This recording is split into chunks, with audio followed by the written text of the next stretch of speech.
जय हिंद दोस्तों, welcome back और एक नए वीडियो में और एक नए टॉपिक के साथ। मैं हूं डॉक्टर देव और मैं हूं राजेश। फ्रेंड्स, आज के वीडियो का टाइटल है Pakistan media crying is Jaishankar won Qatar openly. ये बढ़िया किया जयशंकर जी ने। हाँ। अब ये जो कनाडा का हालत हुआ था वैसे अब होने वाला है कतर का। चलिए दोस्तों, पहले वीडियो देखते हैं जयशंकर जी ने क्या बोला है कतर को। और वीडियो दोस्तों लास्ट तक जरूर देखना है। वीडियो अच्छी लगे तो लाइक शेयर जरूर से कीजिएगा। लास्ट में हम आपके साथ बात करेंगे। और पहली बार चैनल पे आए और अब तक आपने सब्सक्राइब नहीं किया तो सब्सक्राइब जरूर से कर लीजिएगा। चलिए दोस्तों, वीडियो स्टार्ट। कतर की जेल में कैद 8 भारतीयों की रिहाई को लेकर सरकार ने कूटनीतिक और कानूनी कदम उठाने शुरू कर दिए हैं। आज विदेश मंत्री एस जयशंकर ने ट्वीट किया, सरकार की केस पर गंभीरता से नजर है और ये मामला सरकार की प्राथमिकता में है। क्या ये इंडियन नेशनलिज्म का एक केस है जिसको मैं समझाना चाहता हूँ, जो मेरी अपनी एक नाकस अकल में एज स्टूडेंट ऑफ पॉलिटिक्स भाई चुक देंगे फटे ਤੁਹਾਡੀ ਕਿੰਜ ਹਿੰਮਤ ਹੋਈ 8.5 ਬੰਦੇ ਫੜ ਲਓ। कानून मानते हुए पूरी तरीके से we take a strong position because we are big victims of terrorism. We will have no credibility if we say, when terrorism affects us, it is very serious, but when it happens to somebody else, that is not so serious. The same countries in Europe who are saying don't buy oil from Russia, वो खुद ले रहे थे। Solid legal action होने वाला है। मैं बता रहा हूं, इनको छुपने के लिए ना, जैसे सांप को बिल नहीं मिलता ना, कभी कभी ऐसे घूमता रहता है सांप सरफेस में, उसको बिल नहीं मिलता, या चूहे को बिल नहीं मिलता, ये इनके साथ यही हो रहा है। जो पॉइंट है इसको समझने की जरूरत है। ये इंडियन नेशनलिज्म, मैं समझता हूँ ये प्राइम मिनिस्टर मोदी जो है उसने एक इंडियन नेशनलिज्म की एक नई लहर शुरू की है, जिसमें मीडिया, सोसाइटी, सोशल मीडिया सारा गवर्नमेंट के साथ खड़ा हो जाता है। कतरी अदालत ने भारतीय बहरिया के 8 साबिक एहलकारों को सजाए मौत सुना दी। भारतीय वजारत खारजा ने सजाओं की तस्दीक कर दी है। भारतीय बहरिया के साबिक एहलकारों को 2022 में कतर के खिलाफ इसराइल के लिए जासूसी करने पर जेल भेजा गया था। देखना क्या होता है, 1 महीना 30 डेज के अंदर आप देखना अलग अलग जगह क्या हो रहा है। धीरे धीरे धीरे धीरे क्या एक्शन हो रहा है, ये देखिए ना। ये लोग, हमारा काम इन्होंने बड़ा आसान कर दिया, क्योंकि अगर आपका दुश्मन बुद्धिमान हो, आपका दुश्मन इंटेलिजेंट हो, तो आपके लिए चैलेंजेस पैदा होते हैं, आपके लिए अलग अलग किस्म के चैलेंजेस। ये तो बेवकूफ हैं, अनपढ़ लोग हैं ये। जय हिंद दोस्तों, कल जयशंकर साहब ने एक ट्वीट किया, ऑफिशियल ट्वीट किया, जिसमें उन्होंने कहा कि जो हमारे 8 नेवी के पूर्व जवानों को फांसी सुनाई गई है कतर में, उसको हम हर हाल में रोकेंगे, डिप्लोमेटिक प्रयास करेंगे और जो भी उनसे होगा वो करेंगे और उनको सक्सेसफुली भारत वापस लाएंगे। ये जयशंकर साहब के ट्विटर पे बयान आया। अब दोस्तों, इसको सुन के पूरे पाकिस्तान मीडिया में तहस नहस मचा हुआ है। वो कह रहे हैं कि ये कैसे कह दिया जयशंकर साहब ने, जयशंकर और भारत की औकात नहीं है इतना करने की। तो बेटा ये समझ लो पाकिस्तान नहीं है, ये कनाडा तक को हिला दिया, तो कतर की कोई औकात नहीं है मेरे ख्याल से। दोस्तों, 13 किलोमीटर की रेडियस में ये बना हुआ देश है और अगर भारत इनको फूड सप्लाई वगैरह बंद कर दे तो ये वैसे ये तहस नहस हो जाएंगे। मैंने देखा कि 25 से 30% जो फूड सप्लाई है कतर की, वो भारत से जाती है, तो इसी से आप लोग समझ सकते हैं। और दूसरी तरफ कतर पे लगातार सऊदी, यूएई, मिस्र, ये सब देशों का दबाव बन रहा है कि कतर लगातार टेररिस्ट को फंडिंग कर रहा है। हमास का जो मुख्यालय है, हमास के जो लीडर है, वो भी कतर में बैठे हुए हैं, इसलिए इजराइल भी बहुत ज्यादा कतर के खिलाफ है।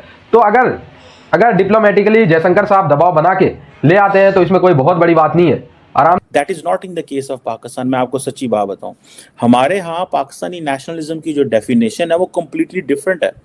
स्टैब्लिशमेंट अपनी नेशनलिज्म एक लेके बैठी हुई है, सियासी जमातें कहते हैं we don't agree with whatever the establishment is saying all the time. सियासतदानों की अपनी नेशनलिज्म है, स्टैब्लिशमेंट की अपनी नेशनलिज्म है, मीडिया कभी एक तरफ चला जाता है, कभी दूसरी तरफ चला जाता है, सोसाइटी पोलराइज्ड है, तकसीम है, ट्रस्ट नहीं है। ठीक है जनाब, लेकिन इंडिया के केस में ऐसी कोई चीज़ हमें नज़र नहीं आती।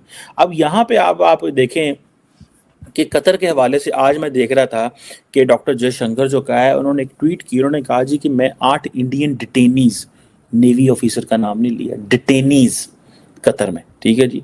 और उन्होंने कहा कि जो गवर्नमेंट बड़ी हाईएस्ट इंपॉर्टेंस देती है इस केस को, और फुली जो है वो हमें बड़ी तकलीफ है, फैमिलीज को होनी भी चाहिए। किसी मुल्क के लोग अगर कहीं पे फंस जाएं, पर ये एक नेचुरल है। गवर्नमेंट जो है वो कहते हैं जी उनको रिलीज करने में तमाम कोशिशें करेगी। एक क्वेश्चन थोड़ा सा इंपॉर्टेंट है जो मैं समझता हूँ। देखें, ये नहीं होता कि आप किसी मुल्क के बंदे आए और उनको पकड़े और गए आप बंदे थे एस्पिनॉज एंड सो में they are involved and we give them death sentence टक। ठीक है जी, छोटा ही मुल्की, ये मुल्क का मुल्की है, इंडिया के मुकाबले में तो कुछ भी नहीं है। अब ये जैसे वो कहते हैं ना कि जी बस मुस्लिम ब्रदरहुड को भी सपोर्ट करता है। और Muslim Brotherhood is in Egypt. Muslim Brotherhood के ही बहन भाई जमात इस्लामी है जो इंडिया, बांग्लादेश और पाकिस्तान में है, ठीक है जी। सऊदी अरब और यूएई जो है वो कहते हैं जी कि कतर ने हमें डिस्टेबलाइज किया हुआ है। कतर खामोशी से बैठा हुआ है। नरेंद्र मोदी ने तमाम जीसीसी से ताल्लुकात ठीक कर लिए हैं, कतर ना कुछ नहीं हो सके। बहरहाल एनी हो, अब इंडिया को क्या चाहिए? इंडिया को चाहिए अमेरिका का दरवाज़ा खटखटाए और अपने बंदे छुड़ाए, वरना इंडिया अमेरिका जो है वो नहीं ले सकता। ये कनाडा नहीं है, ठीक है, कतर कनाडा नहीं है। कतर इंतहाई इंपॉर्टेंट कंट्री है। कतर के अंदर बहुत सारे इंडियंस जॉब ले रहे हैं और उनको पता है ये मुस्लिम फैक्टर है। The Indians will be always be very careful when it comes a Muslim factor, और उनको इस मुस्लिम फैक्टर के अंदर they are going to be very soft. Qatar के साथ मेरा ख्याल है इंडिया की सबसे बड़ी जो सेलिब्रिटी वो गई थी, क्या यार वो नाम है लड़की जो डांस बड़ा अच्छा करती है, उनके गाने शाने भी बड़े हिट हुए, आई थिंक कैनेडियन है वो, मुझे उसका नाम भूल जाता है, बट शीज़ आजकल वो है वो, ठीक है। सो वो फीफा में उनको बुलाया और बहुत सारे लोगों ने उनको बुलाया। आई थिंक वो कई लोग कहते हैं लुई वुइटन ने उनको बुलाया या किसी ने बुलाया उनको, कतर ने नहीं बुलाया था। लेकिन जाहिर बात है कतर की मर्जी के बगैर तो कुछ नहीं ना होता है ऐसा। एक्चुअली जो भी टेरर ग्रुप्स थे उन सब के इस्लामिक नेम्स हैं, उन सब के मुस्लिम नेम्स हैं और अरबिक नेम्स हैं। जैश मोहम्मद का मतलब क्या है आपको मुझसे बेहतर पता है। लश्कर तैयबा का मतलब क्या है आपको मुझसे बेहतर पता है। हिजबुल मुजाहिदीन का मतलब क्या है आपको मुझसे कहीं ज्यादा बेहतर पता है। आरजू जी, बात यह हुई है कि इस्लाम के नाम पे, प्रॉफिट मोहम्मद के नाम पे इन लोगों ने खून खराबा करा और बोला कि हम गैर मुसलमानों को मारेंगे। And I was one of the first people who raise this point कि जितनी भी तंजीमें हैं ये पैन इस्लामिक इन नेचर है। इनका कश्मीर से कोई लेना देना नहीं है। अगर कश्मीर से लेना देना होता इनके नाम में कहीं ना कहीं तो कश्मीर होता। लड़ने वाले पाकिस्तानी पंजाबी, लड़ने वाले पश्तून, बाहर से आए हुए पाकिस्तान से, इनका कश्मीर से क्या लेना देना है। बट बात ये हुई कि मेरे बोलते बोलते बोलते और लोगों ने भी जुड़े, सब लोगों ने बोला, मैंने भी बोला, हम सब लोगों ने एक साथ बोला, प्रेशर पड़ा।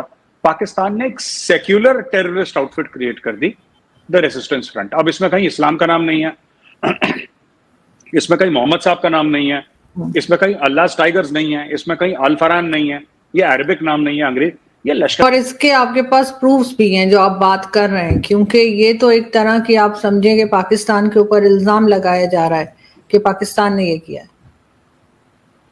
नहीं, इल्जाम नहीं, आप लोग एफएटीएफ में आरजू जी, इल्जाम हम क्या लगा रहे हैं, पूरी दुनिया लगा रही है इल्जाम।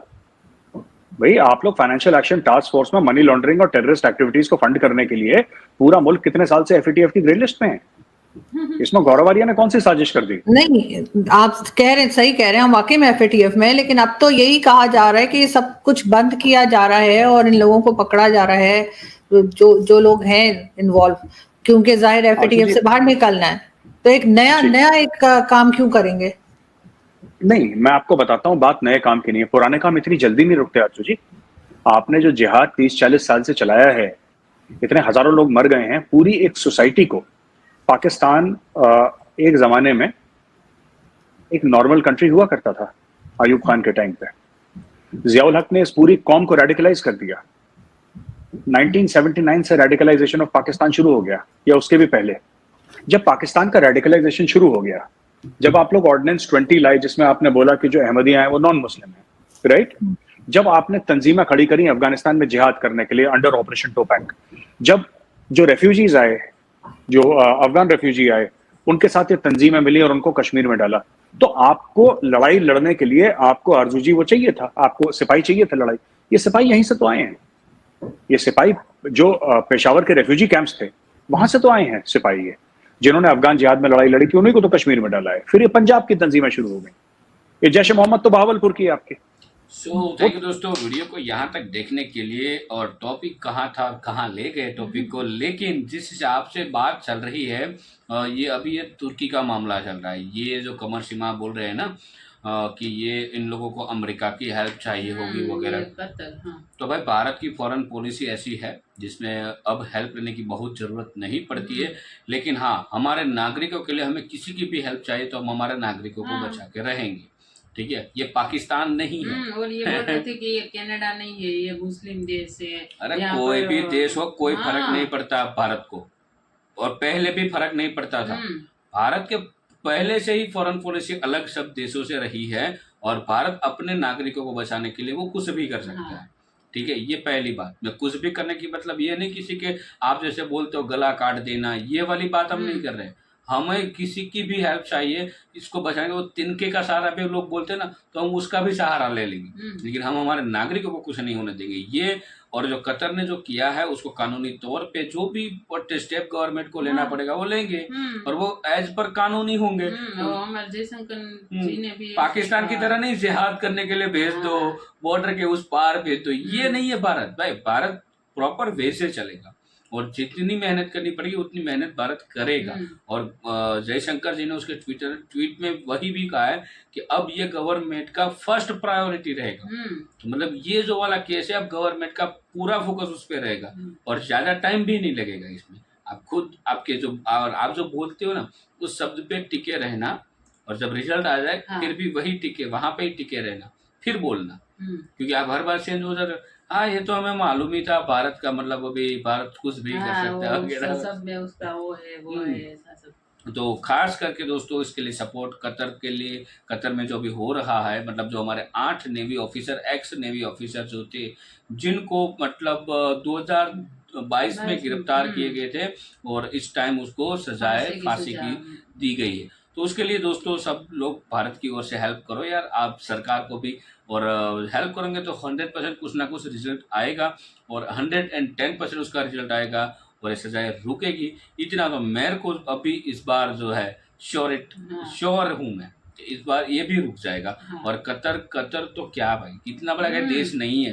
कि उसको इतना सीरियसली लिया जाए।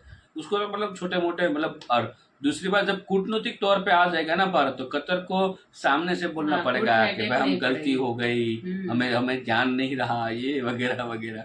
तो अभी आपको है ना, पाकिस्तान में कूटनीतिक तौर क्या होता है वो समझ में नहीं आता। उसके लिए वेट एंड वॉच। हाँ, उसके लिए पहले देश को स्ट्रॉन्ग करना पड़ता है, देश को मतलब जो आयात निकास के जो साधन होते वो बनाने पड़ते, और मतलब रिलेशन वैसे बनते, तब जाके पता चलता। जैसे ही भारत ने आपके साथ कूटनीतिक तौर पे पूरी बॉर्डर सील कर दी, अब वहां पे मतलब कोई हवा भी नहीं जा सकती, तो क्या हुआ है आपके हालात वो आप खुद जानते हो। तो ऐसा ही होता है सभी देशों के साथ। दोस्तों इस वीडियो से फिलहाल हम आपसे विदाई लेते हैं, मिलते हैं और एक नए वीडियो में आपके साथ। टिल देन, जय हिंद, जय भारत।